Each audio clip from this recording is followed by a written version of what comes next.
오늘 제목이 선한 목자입니다. 선한 목자가 있다면 악한 목자도 있겠죠. 악한 목자가 다른 말로 하면 바로 거짓 선지자라고 볼 수 있습니다. 또 적 그리스도라고 볼 수 있죠. 이 시대가 그런 적 그리스도 또 악한 거짓 선지자들이 난무하는 시대가 되어버렸습니다. 그들을 통해서 먹는 꼴 이런 걸 통해서 부패버리고 썩어버리고 결국은 이상한 열매들을 맺는 그런 시대가 된 것 같습니다. 우리가 말씀을 제대로 붙잡는다면 그럴 일이 없겠죠. 말씀을 놓쳐버리면 결국은 다른 걸 붙잡기 때문에 다른 열매를 맺을 수밖에 없습니다. 말씀을 제대로 붙잡으면 역사는 반드시 일어납니다. 이유가 뭡니까? 하나님 말씀은 살았고 운동력이 있기 때문에 기록되고 그 시대에 기록되고 끝난 말씀이 아니라 그 말씀은 어제나 오늘이나 영원토록 동일한 말씀. 말씀은 약속대로 모든 말씀이 이루어지고 있다는 것입니다. 그런데 그 말씀은 하나님이시라고 그랬어요. 그 말씀이 하나님이십니다.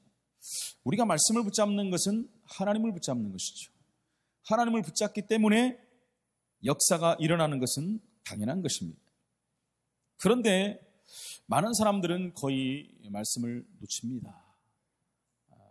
특히 우리는 노트에 많이 적지만 말씀은 내가 붙잡아야 되는데 노트가 붙잡고 있고, 붙잡고 한번 기록하고 끝나버리면 의미가 없죠, 여러분. 물론 우리가 기록하면서도 우리 안에 각인될 수가 있겠지만 말씀을 확인을 해야 돼요. 확인. 그래서 2023년에 하나님이 첫 주부터 주신 말씀들을 여러분들이 확인해야 돼요. 한 번씩 제목만이라도 확인해 보세요. 하나님 말씀이 어떻게 나에게 주어졌고 하나님 어떻게 응답하셨는가, 내가 어떻게 인도를 받고 여기고 하지 않는가, 당연히 해야 됩니다. 그 증거 있는 말씀이 미래로 연결되기 때문에 큰 응답이 될 수밖에 없다는 것입니다. 응답받는 사람들의 가장 중요한 공통점이 바로 말씀을 붙잡았다는 것입니다. 하나님께서는 정말 살아계십니다. 그리고 우리가 하나님 자녀라면 말씀을 제대로 붙잡을 줄 알아야 됩니다. 자녀들이 부모의 말을 잘 붙잡으면 그 자녀는 성공하게 됩니다. 그렇죠? 선생님 말을 잘 듣는 학생이 공부를 잘하게 되는 거예요. 물론 공부를 못해서 성공하지 말라는 법은 없지만 대부분이 그렇다는 것입니다. 말씀을 제대로 붙잡을 때 제대로의 길을 가고 제대로 응답을 받을 수가 있는 것입니다. 여기에서 우리는 참된 응답이 오는 것을 봐야 돼요. 그렇다면 어떻게 하나님의 말씀을 붙잡으면 되겠습니까? 첫 번째, 예수 그리스도께서는 선한 목자로 이 땅에 오셨습니다. 그 사실을 믿어야 됩니다. 목자로 오셨다는 거예요.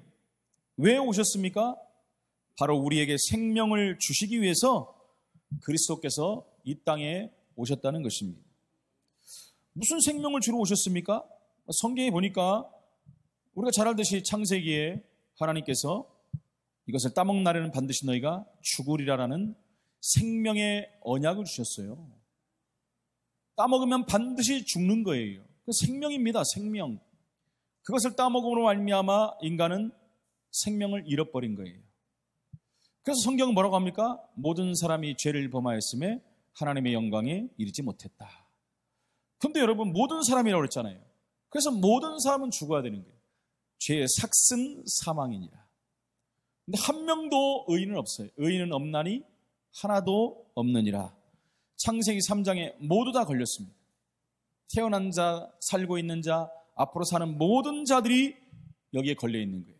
근데 지금 살고 있는 자라든가 살아왔던 자들도 여기서 그리스도로 말미암아 생명을 얻었고 살아나는 역사가 일어난 것입니다.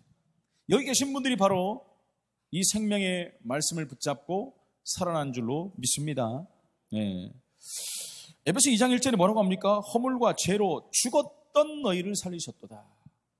허물과 죄로 죽었잖아요. 이거 따먹는 날은 반드시 죽으리라. 죄의 삭은 사망이다. 근데 허물과 죄로 죽었던 너희를 살리셨도다. 누가요? 그리스도께서. 로마서 8장 2절에 보니까 그리스도 예수 안에 있는 생명의 성령의 법이 죄와 사망의 법에서 너희를 해방하였느니라. 오늘 10절 말씀에 보니까 도둑이 오는 것은 도둑질하고 죽이고 멸망시키려는 것뿐이에요. 그렇죠? 도둑이 오는 것은 딴 거 없죠. 도둑은 거기에 있는 거 다 훔쳐가려고 오는 거예요. 집안에 여러분 중요한 거 다 훔쳐가 버리면 망하는 거 아닙니까? 그것 때문에 오는 거 다른 목적이 없어요. 도둑은 도둑질하러 오는 것이죠. 강도는 강도짓을 하러 오는 거예요. 그러나 내가 온 것은 누굴 말합니까? 우리 예수 그리스도께서 오신 것은 양으로 생명을 얻게 하고 더 풍성히 얻게 하려는 것이니라. 하나님이 우리 인간을 하나님의 형상대로 창조했잖아요. 영혼이 있는 존재로 최고의 복된 존재로 창조한 것입니다. 그리고 뭐라고 하셨습니까? 생육하고 번성하고 충만하고 다스리고 정복하라. 하나님의 형상, 생명, 영혼을 얻은 자예요. 생육하고 번성하고 충만하고 다스리고 정복하는 최고의 능력을 가진 만물의 영장의 복을 받은 자들입니다. 그런데 여러분 이것을 잃어버렸다니까. 창세기 3장 죄를 통해서 사단에게 속아 하나님과의 관계가 끊어지면서 생명을 잃어버리고 능력을 잃어버린 것이. 근데 예수님께서 내가 온 것은 바로 양으로 생명을 얻게 하고 더 풍성히 얻게 하려는 것이라. 이렇게 말씀하고 있는 것입니다. 그분은 여러분 우리를 위해서 목숨까지도 내놓으셨어요. 11절에 뭐라고 합니까? 나는 선한 목자라. 선한 목자는 양들을 위하여 목숨을 버리거니와. 악한 목자는 자기의 목숨을 절대 버리지 않습니다. 절대 안 버려요. 선한 목자는 양들을 위해서 선한 자체가 생명을 바치러 온 자를 말하는 것입니다. 여기 선하다는 말은 제가 늘 말씀드리나 착하다는 말이 아니에요. 이 선은 하나님의 영광, 하나님의 뜻을 이루는 일을 선한 일이다 라고 말하는 것입니다. 그 십자가에서 목숨까지 내놓으셨어요. 본래 여러분 선하게 창조된 인간이 창세기 3장 사건 이후에 하나님을 떠나 죄와 저주 가운데 빠지고 흑암 권세에 붙잡히게 된 것입니다. 그래서 여러분 창세기 3장 이후는 전부 태어나는 자들은 죄를 가지고 태어나요. 태어나면 전부 죄인입니다. 아무리 착한들, 아무리 열심히 산들, 공덕을 쌓고 노력을 하고 수양을 쌓은들, 남들이 봐서도 이렇게 착한 사람은 없다, 이런 사람은 법 없이도 살 수 있다 라고 말하잖아요. 그러나 그들이 말하는 것은 그런 법이 아닙니다. 그 법에 걸린 게 아니에요. 바로 하늘의 법에 걸린 것입니다. 죄와 사망의 법에 걸린 것입니다. 그걸 바로 원죄라고 그러는 거예요. 원죄를 갖고 태어난 거예요, 인간들은요. 그 원죄 문제를 해결해야만 되는 거예요. 아무리 육신적으로 착한들 그 문제는 해결될 수가 없다라는 것입니다. 하나님께서는 인간을 구원하시기 위해서 그리스도를 보내신 것입니다. 우리가 받아야 될 모든 죄와 저주, 마귀를 십자가에서 완전 해결하셨어요. 요한복음 19장 30절에 다 이루었다. 그래서 선한 목자다라고 말하는 것입니다. 선한 목자는 다른 것을 요구하지 않습니다. 바로 생명을 주려고 하고, 그러면서 뭐라 믿어라. 다른 거 없어요, 여러분. 믿어라라고 말합니다. 그래서 누구든지 주의 이름을 부르는 자는 구원을 얻으리라. 사람이 마음으로 믿어 의에 이르고 입으로 시인함으로 구원에 이르니라. 분명히 말하죠. 하나님이 세상을 이처럼 사랑하사 독생자를 주셨으니 이는 저를 믿는 자마다 믿어라는 거예요. 멸망치 않고 영생을 얻게 하려 하십니다. 내 말을 듣고 나 보내신 이를 믿는 자는, 믿음입니다. 믿어야 돼요. 그 믿으면 어떻게 돼요? 영생을 얻었고. 하나님 말씀을 잘 받아야 됩니다. 여기서 이 말을 모르니까 사람들이 자꾸 죽어봐야, 가봐야. 성경은 뭐라고 해요? 얻었고. 여러분 영생 얻은 것 같고 구원받은 것 같고 틀린 얘기입니까? 똑같은 말이잖아요. 영생을 얻었고 심판에 이르지 아니하나니 사망에서 생명으로 옮겼느니라. 생명의 성령의 법이 그렇게 만드신 겁니다. 할렐루야. 끝났다니까요. 근데 단 하나 조건이 있죠. 구원 받았다면이에요, 여러분. 안 받았다면 안 받았고 우기면 안 되잖아요.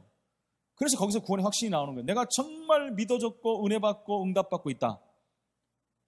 여러분, 내가 예배가 기대가 되고 예배 드리면 은혜 받고 싶고 기도가 되어지고 하나님의 응답을 주시고 구원받은 자잖아요, 그죠? 근데 구원을 안 받은데 그게 되겠습니까, 여러분? 안 돼요. 지난주에 여러분 구원 받았는데도 사단이 가만히 안 두잖아요. 분명히 무속인이 온다고 했거든요, 예배 드리러. 근데 갔더니 어지러워 갖고 누워 있는 거예요. 못 온다고. 제가 그래서 분명히 사단이 가만히 안 둘 것이다. 단 한 번의 예배 드리러 오는 무당 없습니다, 여러분. 사단이 끝까지 건드려요. 그래서 교회에 데려오지 말고 거기서 성경 공부를 시켜라. 그래서 오늘 갔다 왔는데 그렇게 하겠다고 흔쾌히 얘기하더래요. 거기서 사람을 만들어 갖고 데리고 와야 돼요, 여러분. 생명이 들어갔지만 여기 오면 여러분 모든 것이 헷갈립니다. 그러죠? 사단이 계속 건드려요. 그래서 완전한 하나님이 원하시는 사람으로 만들어 갖고 와야 돼요. 교회가 무엇인지, 예배가 무엇인지, 구원받은 하나님 자녀의 신분과 권세가 뭔지, 기도응답이 무엇인지, 성령의 역사가 뭐고 흑암이 뭔지. 그래서 우리가 10주 하잖아요. 그죠? 밖에서 10주 해가지고 데리고 들어오는 거예요. 그럼 흔들리지 않아요. 사단이 얼마나 정확한지 압니까? 칼같이 건드려요. 칼같이. 이제 이 영혼을 이렇게 건드리면 분명히 넘어질 것을 안다라는 것입니다. 그 선한 목자는 다른 거 요구 안 해요. 생명을 주려고 하고 사실을 믿으라고 말합니다. 근데 악한 목자는 어떻게 합니까, 여러분? 생명을 주는 것 같이 가짜 꼴을 먹여가지고 죽이는 거예요. 그렇죠? 자기 생명 안 줘요, 여러분. 절대 안 줍니다. 다른 것 줘요. 이상한 열매 맺혀요. 앞으로 좋은 거 주는 것 같지만 뒤로 딴짓하고 다니는 거예요. 그냥 나중에 가서 다 무너지게 만드는 게, 여러분, 이것은 여러분 영적인 것은 결과가 말해줍니다. 결과를 보고 열매를 보면 알게 돼요. 열매들이 어떻게 맺혀지는지 여러분들이 보면 알아요. 그 가정을 통해 보면 알고, 주의를 통해서 보면 알고, 전체를 통해서 보면 알아요. 그 열매가 지금 어떻게 맺혀지고 있는가를 보면 이게 성령의 역사인지 아닌지 알게 된다는 것입니다. 바리새인은 이 사실을 믿지 않았잖아요. 양으로 생명을 주러 오셨는데, 우리 인생의 가장 여러분 근본 문제를 해결하러 오셨는데 그 예수님을 믿지 않고 십자가에 못 박혀 죽이는 일을 하는 자들이에요. 그들이 누구예요? 바리새인들. 그러니까 어떻게 됐습니까? 멸망해버렸어요. 겉으로는 고고하고 잘 믿는 것 같고 최고의 종교 지도자 같고 했는데 안으로는 다 썩어버렸어요. 왜요? 생명이 없기 때문에. 오히려 생명을 주러 오신 그분을 십자가에 죽인 자들인데 멸망당해버린 것입니다. 그러니까 그리스도께서 선한 목자로 오셨다는 사실을 믿는 사람에게는 그래서 역사가 시작된다는 것입니다. 그래서 오늘 두 번째, 우리는 하나님의 말씀을 붙잡아야 돼요. 썩어질 것들, 육신의 것들 붙잡는 게 아니에요. 그것은 이따가 다 없어질 것입니다. 바람에 나는 겨와 같아서 다 날아가 버려요. 우리는 하나님의 말씀을 붙잡아야 돼요. 양은 목자의 음성을 듣습니다. 성경에서 우리를 뭐라고 해요? 양이라고 했어요. 3절에 보니까 뭐라고 나와 있습니까? 문지기는 그를 위하여 문을 열고 양은 그의 음성을 듣나니 그가 자기의 양의 이름을 각각 불러 인도하여 내느니라. 여러분, 양들이 양 치는 사람들 보면 양들이 얼마나 많습니까? 몇백 마리씩 되는데도요, 양 한 마리씩 다 기억한대요. 한 마리 빠진 것까지 안 돼요. 그게 목자지요. 빠지거나 말거나 들어오거나 말거나 빨리 문 닫고 집에 들어갈 양이 아니잖아요. 그죠? 한 마리 양을 찾아 끝까지 가는 거예요. 그래서 여러분, 그 모세가 그 80세 나이에 양을 쳤잖아요. 처갓집 가가지고 양을 치는데 그게 내려오는 전통 얘기입니다. 성경에 있는 얘기는 아니에요. 근데 그럴듯한 얘기예요. 비바람이 불어치고 여러분 막 날씨가 추워지는데 양을 데리고 오는데 한 마리가 없어졌다는 거예요. 그래서 모세가 그 양을 찾아서 여기저기 막 다 찾아다녀고 결국 그 어린 양을, 풀숲에 누워있는 양을 다 안고 돌아오는 그런 그림이 있습니다, 여러분. 그런 그림이 있어요. 그걸 딱 들고 돌아올 때 그때 하나님께서 거기서 나타나심을 보여줬다는 거예요. 그래서 영혼을 사랑하는 그 마음, 그죠? 그 마음, 이제는 합격했다는 거예요. 저 어린 양의 생명도 귀하게 여기는 사람이 이스라엘 백성의 생명을 귀하지 여기지 않겠느냐. 그래서 그때 하나님께서 가시덤불에 불꽃으로 나타나셨잖아요. 성령으로. 그리고 사명을 주고 그를 통해서 이스라엘 백성들을 구원하는 일을 하신 것입니다. 그러니까 양은 목자의 음성을 들어야 돼요. 우리가 하나님의 말씀을 제대로 붙잡으면 참된 응답 받습니다. 그 시편 23편 1절에 보면 여호와는 나의 목자시니 내게 부족함이 없으리로다. 다윗이 얼마나 정확히 표현하는지 몰라요. 여호와는 나의 목자시니, 그럼 나는 뭐예요? 나는 그의 어린 양이에요. 어린 양. 우리가 하나님의 말씀을 제대로 붙잡으면 참된 응답을 받게 되는 것입니다. 누가 뭐래도 예수는 그리스도예요. 할렐루야. 그 예수 그리스도께서 바로 선한 목자라는 것입니다. 오늘 11절에 나는, 주님이 친히 말씀하셨어요. 나는 선한 목자라. 나는 내 양을 알고 양도 나를 안다. 여러분, 우리 주님이 우리를 아신대요. 구약에는 뭐라? 너는 내 것이래요. 하나님이 인쳤어요. 불 가운데 지날지라도 가지도 않는다 그랬어요. 물 가운데 지날 때는 물이 너를 침몰하지 않겠어. 내가 너를 지명하에 불렀나니 너는 내 것이라.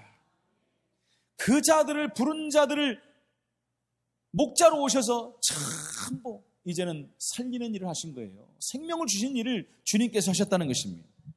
그래서 오늘 말씀에 나는 선한 목자라고 친히 말씀하신 것입니다. 그러면 저와 여러분들은 그분의 양이라는 것입니다. 그리스도가 나의 목자가 될 때 우리에게는 역사가 일어납니다. 그래서 시편 23편에 보면 그가 나를 푸른 풀밭에 누이시며, 푸른 풀밭이 여러분 이걸 원어해 보니까 이렇게 나옵니다. 연하고 부드러운 풀. 그잖아요. 그럼 양이 먹기 얼마나 좋습니까? 막 억세고 막 그런 거 어떻게 먹습니까? 막 가시 있고 그러면 먹다가 다 막 찔리고 목구멍에 걸리고 얼마나 힘들겠습니까? 근데 여러분, 이 부드럽고 연한 풀이 있는 곳으로 인도하신다. 나를 푸른 풀밭에 누이시며, 그 다음에 뭐라고 나오죠? 쉴만한 물가로 인도하시는다. 이 쉴만한 물가가 또 원어에 보니까 뭐라고 하냐면 여러분, 잔잔히 흐르는 물이라는 거예요. 시냇가를 말하죠. 시냇가. 거기에서 물을 먹어야지 잘 먹잖아요. 막 급하게 흐르면 물 어떻게 먹습니까? 못 먹잖아요. 하나님이 그렇게 세밀하게 우리를 인도하십니다. 목자가 그렇게 어린 양들을 세밀하게 인도하신다는 거예요. 그러면서 또 뭐라고 나오죠?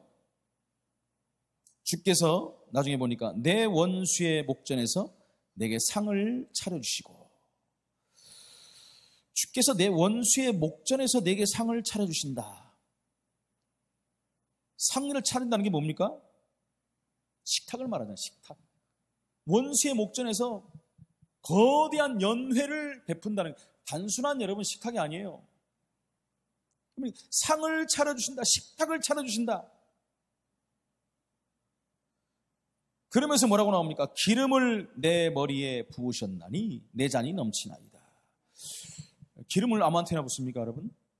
팔레스타인 지방에는 이렇게 연회를 자주 한대요. 전에 연회.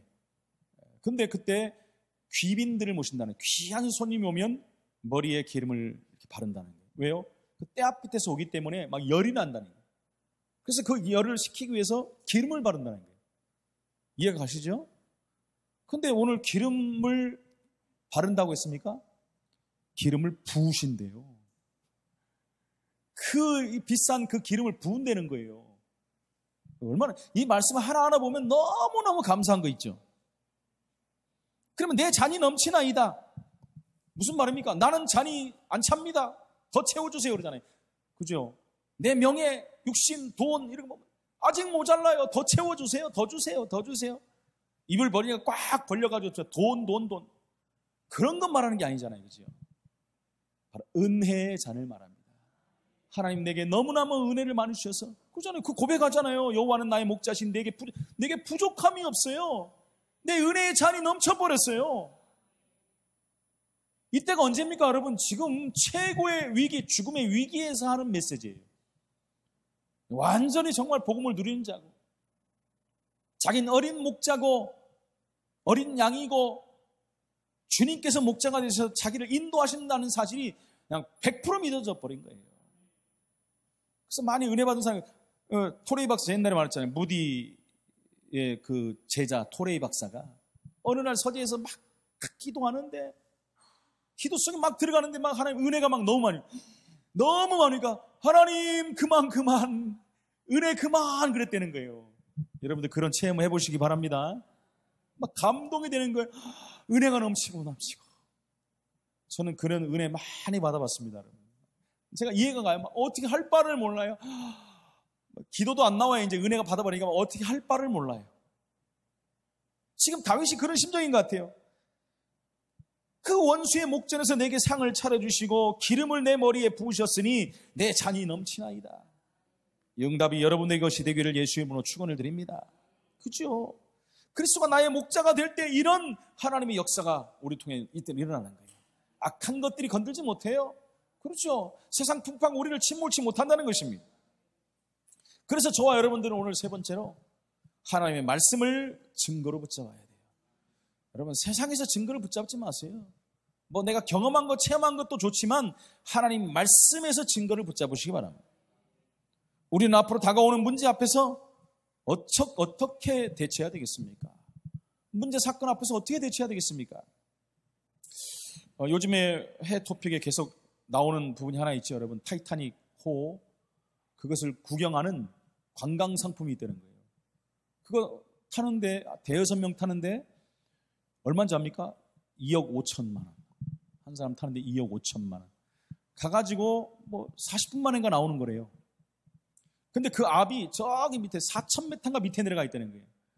그 압이 오늘 저기 신문에 나왔는데 엠파이어 스테이트 빌딩, 발음이 좀 이상한, 그 아닌가? 맞아요? 엠파이어 스테이트 맞죠? 모르겠어요? 그때는 안다고 해야지. 하여튼 그런 거 있잖아요. 옛날에 최고 높은 빌딩, 그 빌딩이 누르는 정도의 압력이래요. 그래서 나왔잖아요. 그 터져버렸다고. 내부에서 터져가지고 얼마나 세게 터졌냐면 다 없어져 버렸어요. 그 잔해들이 수백 킬로에서 발견되고 사람은 뭐 보이지도 않고. 여러분, 그 압으로 터졌는데 사람이 보이겠습니까? 나오겠습니까, 여러분? 근데 어제 그제도 그래서 이제 뭐 산소 남은 양이 24시간밖에 안 남았습니다. 그 전에 48시간 남았습니다. 여러분, 그때 그 사람들이 얼마나 애절했겠습니까? 저 그 심정을 한번 느껴봤어요. 만약에 내가 그 경우가 왔을 때 나는 하나님 앞에서 어떻게 기도했을 것인가? 나는 참 평안했을 것인가? 오늘 말씀을 준비하면서 정말 이런 다윗 같은 쫓기는 죽음을 앞두고 있는 입장에서 이런 기도 제목을 가지고 내가 기도했겠는가라는 생각을 하면서, 야, 내 자신을 다시 한번 돌아봐야 되겠다. 그 처음에 심의 끝에 거기 예수 믿는 사람도 있을 거 아닙니까? 거기는 억만장자도 탔다는 거예요. 억만장자 무슨 풀이 있겠습니까, 여러분? 하나님 데려가면 끝나는 거지. 그 사람들이 거기서 어떻게 기도했겠는가? 저는 그 생각을 해봤어요. 정말 외부와 교신도 다 끊어져 버리고 산소는 희미해져 가고, 근데 갑자기 이제 터져버리면 끝나니까 그 전까지의 심정이 어떻겠냐는 것이죠. 별 생각 다 해보죠, 제가. 그죠? 그러면서 대비해보면 나는 거기 있었다면 나는 과연 어떻게 했었을까? 얼마 전에 여러분 그 제주도에 비행기 내릴 때 200m 상공에서 문 열어갖고 그 동영상 찍어 나왔잖아요. 그 사람 애절한 심정으로 안 날라고 붙잡고 있잖아요. 그 사람들이 어떤 심령을 가졌을 것인가? 볼 것도 없이 그 사람들이 앞으로 비행기 평생 안 탔는데 이제 안 탑니다. 탈 수도 없죠. 상체가 딱 틀어박혀가지고. 근데 며칠 전에 또 그랬잖아요. 어떤 20대가 문 열려고 하다가 안 열렸잖아요. 여러분, 몇천 미터 상공에서는 압력 때문에 안 열려요. 열리면 다 날아가 버리죠, 그걸로. 근데 이 친구 나중에 잡아보니까 마약 환자예요. 또 큰일입니다. 19살인데 지금 마약 혐의가 들어가 있어요. 그거 얘기하려고 온 게 아니라 그때 비행기 안에서 얼마나 사람들이 애절했을까. 제가 그전에 탄자니아 선교 갔을 때 우리 같이 갔었잖아요. 비행기가 내려가는데요, 막 몇십 미터씩 툭툭 떨어지는데 저는 진짜 추락하는 줄 알았어요. 그때 속으로 기도가 저절로 나. 주여. 저기 그 놀이동산에서 여러분이 그 청룡열차 있잖아요. 청룡열차 말 뭐라고 그러죠, 요즘에는? 이렇게 올라가다 팍 떨어지는 거 있잖아요. 그건 아무것도 아니에요. 그냥 꺼지는 거예요. 쫙 꺼지는데 목사니까 말도 못하고 옆에 우리 권사님들 다 계시는데 말도 못하고 막, 주여, 가는 겁니까? 부르십니까? 갈 때가 안 됐는데요. 막 기도가 막 나올 수밖에 없는 거예요. 그런 심령들을 한번 생각해 봤습니다. 하나님, 제가 마지막에 무슨 하나님, 내가 지금 놀러 가는 게 아닌데 탄자니아에 선교 가는데요, 하나님 안전하게 내리게 하여 주옵소서. 물론 안전하게 내렸죠. 하나님 내 기도에 응답하신 줄 나는 믿었습니다. 지금도. 그래요, 여러분. 우리에게 어떤 위기, 문제, 사건이 왔을 때도 우리는 하나님 앞에 자유한 자가 돼야 돼요. 평안함이 있어야 돼요. 어떤 세상 끝에 우리가 있다 할지라도 결국 우리는 영생의 복속으로 들어갈 사람들인데, 그때 빨리빨리 확인해야, 나는 누구며 무엇하는 사람이고 나는 어디에 있으며 어디로 가고. 여러분, 확인해야 돼. 나는 항상 확인합니다. 기도할 때마다 확인해. 나는 누구며 무엇을 하며 어디에 있으며 어디로 가며 어떻게 가며 왜 가는가. 이거 여러분 질문하면 여러분 마음이 평안이 와요. 평안이. 그럼 나는 복음을 위하여 날마다 복음으로 답을 내고 결단하며 결론 내려야 되겠다. 복음을 위하여, 교회를 위하여 살아야 되겠다. 하나님 영광에 쓰임받는 종이 되어야 되겠다. 왜냐? 복음은 모든 것이고 완전한 것이고 충분한 것이고 영원한 것이기 때문에. 할렐루야. 여러분, 지나온 시간 통해서 주시는 하나님의 말씀, 그리고 여러분 오늘에 주신 말씀, 앞으로 또 걸어가야 될 미래를 위해 주시는 말씀, 증거로 붙잡아야 돼요. 제가 가끔 얘기하잖아요. 과거에 주셨던, 우리 선진들에게 주셨던, 하나님의 쓰셨던 인물들이 주셨던 그 위기에 받았던 그 말씀들을 여러분 증거로 붙잡는 거예요. 그리고 내가 예수 믿고 지금까지 오면서 하나님 주셨던 증거, 그 증거를 붙잡는 거예요. 그 증거가 미래로 가는 응답이 되거든요. 절대 놓치면 안 된다는 것입니다. 그래서 말씀을 붙잡아야지, 여러분 체험을 붙잡으면 안 돼요. 그건 안 돼요. 여러분, 이스라엘 백성들이 애굽에서 나오는데 10가지의 기적을 줬는데도 불구하고 어떻게 됐어요? 또 흔들려 버렸어요. 또 헷갈렸어요. 위기 앞에 다 불평하고 원망하고. 그렇죠? 근데 말씀을 붙잡은 모세는 흔들리지 않았어요. 딱 그겁니다. 여러분. 같은 현장에 같이 있었는데 누구는 흔들리고 안 흔들립니까? 말씀을 붙잡았느냐? 여러분, 기적을 보고 그것만 바라봤느냐? 그래서 말씀이 붙잡혀야 되는 것입니다. 우리가 말씀을 제대로 붙잡을 때마다 하나님께서는 말씀을 이루는 주의 천군 천사를 보내십니다. 뿐만 아니라 주의 성령께서 분명히 함께 하십니다. 그때 하나님의 계획이 정확하게 이루어진다는 것입니다. 그리스도께서 우리를 위해 선한 목자로 오셔서 지금도 우리를 인도하고 계십니다. 그러나 악한 목자는 모두를 죄의 길로, 사망의 길로 인도하고 있다는 사실입니다. 그건 모르고 다 따라가지고 있잖아요. 정명석이라든가 이초석이라든가, 갑자기 이초석이 나와요. 이초석도 맞죠? 그리고 어디입니까? 신천지, 이런 모든 곳에 수많은 사람들이 몰려갑니다. 자기들은요, 그것이 선한 목자라고 쫓아가는 거예요. 그들은 전부 말씀을 가지고 먹입니다. 제가 주일날 말씀드렸죠? 하나님 말씀을 먹이는데 죽는 말씀이 돼버린 거예요. 그 악한 목자를 통해서 나가는 말씀은 죽이는 말씀이 되는 거예요. 이해하십니까? 제가 여기까지 들었잖아요. 여러분, 뱀이 물을 먹으면 나오는 게 뭐예요? 독이 나온다 그랬어요. 젖소가 물을 먹으면 살리는 우유가 나온다 그랬어요. 여러분, 정말 하나님이 원하시는 목자가 하나님 말씀을 주면 생명의 말씀이 되는 거예요. 악한 목자가 거짓 영을 가진 것들이 하나님 말씀을 가지고 전해버리면 독이 나와서 사람을 죽이는 겁니다. 사람들은 그게 꼴인지 알고 일단 먹어요. 할렐루야고 먹어요. 여러분, 신천지 집회 보셨죠? 박수 치는 거 보셨죠? 기가 막힙니다, 여러분. 가면 얼어버려 사람들이. 와, 거짓인데도 저렇게 난리가 나는데. 안상홍 신교체가 맞지만 저기 끝나고 들어올 때 토요일날 예배 드리잖아요. 어마어마한 3층에서 나오는데 여러분, 교회도 작은데 막 끝없이 나와요. 내가 얼마나 화가 나는지. 막 젊은 사람들 막 몰려 나오고. 참 큰일 났습니다. 여러분, 또 시간이 오래 가니까 빨리 끝내야 되겠습니다. 다윗은 이렇게 고백했습니다. 여호와는 나의 목자시니 내게 부족함이 없으리로다. 내가 사망의 음침한 골짜기로 다닐지라도 해받을 것을 두려워 아니하리로다. 이것이 저와 여러분들의 고백이 되기를 예수 이름으로 축원을 드립니다. 정말 고백이 된다면 여러분들은 최고의 응답 받을 것입니다. 결론입니다.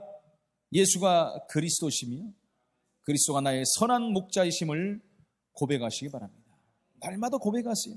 예수는 그리스도입니다. 고백했는데 그 그리스도가 나의 그리스도가 돼야죠. 아니, 예수는 그리스도인데 그 그리스도가 다른 사람만 그리스도만 되면 나하고 상관이 없으면 나하고는 아무 상관이 없는 거예요. 오늘 나는 어떤 말씀을 증거로 붙잡고 기도하면 되겠습니까? 오늘 여러분이 받은 말씀 중에서 내게 주신 말씀이 있어요. 그거 붙잡고 기도하시면 됩니다. 그럼 하나님 응답하실 것입니다. 응답의 증인으로 서시기를 예수 이름으로 축원을 드립니다. 하나님, 은혜를 감사합니다. 이 밤에도 우리에게 말씀 주시고 은혜를 주신 거 감사합니다. 하나님 말씀이 우리 안에 각인뿌리 체질화되어서 나를 살리고 나를 통해서 또 많은 영혼들을 살리는 일에 쓰임받는 증인으로 서게 하여 주옵소서. 이 밤에도 선한 목자 되신 그리스도께서 우리에게 말씀하셨사오니 그 말씀 먹고 가는 모든 현장에 열매로 증거로 나타나게 하여 주옵소서. 예수 그리스도 이름으로 기도합나이다. 아멘.